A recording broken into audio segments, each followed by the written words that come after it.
All right, let's talk about entering data on the concomitant medication form.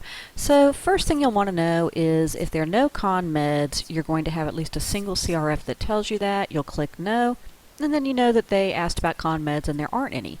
On the other hand, if they say yes, there was a concomitant medication, that's going to drop you down into a full menu screen.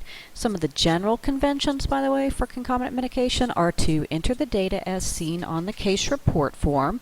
You can correct obvious misspellings of the concomitant medication name, but nothing that would change the meaning.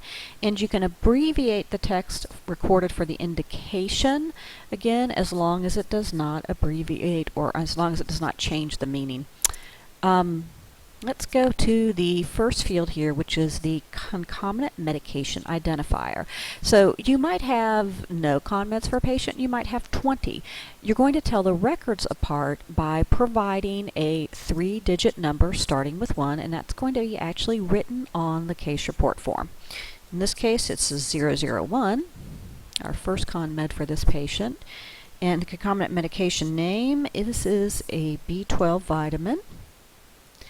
And the indication for this patient is blank, and I'm leaving that blank on purpose because we're going to come back later in the query section, and we can query for what the indication actually is.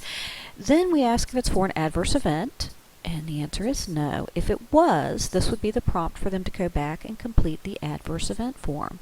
We want to know the date the concomitant medication started, and this is important because if it is prior to the patient entering the trial, we want to know that, and if it's after the date the patient entered the trial, then we're really interested to know if it has something to do with a reaction to the medication. We are going to ask if the medication has already stopped, and in this case it has not, so we're going to skip that field. And we're going to say that at the end of the study, they are still on the medication. It was ongoing. The dose for this patient is 500 milligrams. And that unit, we're going to pick from a drop-down menu, micrograms. The dose form, again, is a drop-down menu, and it's a tablet. And so, of course, the route is oral. If we wanted to, again, we could upload a source document. The record is going to stay incomplete. We're not locking it, and we're going to save it and go to the next form. We are essentially done with this form.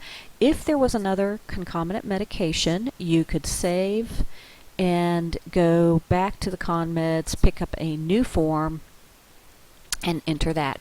All right.